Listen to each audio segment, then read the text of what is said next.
jërë ngeen jëf mbokki internet yi Buzz Total TV xoolente amani partage like vidéo bu baax a baax mbir mi nag ba tey fa mu taxawoon la taxaw mu di mbirum Ousmane Sonko ñu daal di koy mandat dépôt ba tey dëkk bi mbir yu bëree bëri mujj saa xew wala tamit lu bëree bëri ñu ne rek ñu toftal kasa ba tax na rek ñu daal di coupé li nga xamante ne si ne moom moo di internet bi ba tax na rek mbir yu bëree bëri doxatul jamono ji si réewum Sénégal ñu si bëree bëri tamit di méttaloo di ko naqarlu ndax internet bi ñu coupé tamit métti na leen lool mais nag ñu si bëree bëri ña ngay xam ne na rek mesure sécurité rek moo taxit ñu coupé li nga xamante ne si ne moom mooy di boobu la internet ñii di Pastef patriote yi boobee la parti nag ñu daal di koy seeyal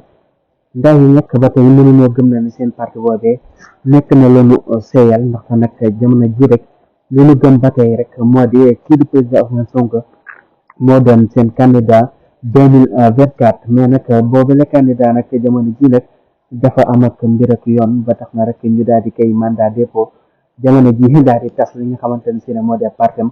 bépp permanence yi nga xamante ne si ne rek amoon na ko si région yi ñu daal di koy commencé di ko tëj loolu nekk mooy wane ne bi la parti rek jël na lu décret daal koy seeyal jamono ji rek Sénégal yi bëri di taxaw di samp laaj lan moo waral ñu def lii ak ndax lii du delloo li nga xamante ne si ne moo di démocratie bu Sénégal ñu leen koy laaj si commentaire yi nag ngeen gisee mbir mu mel ni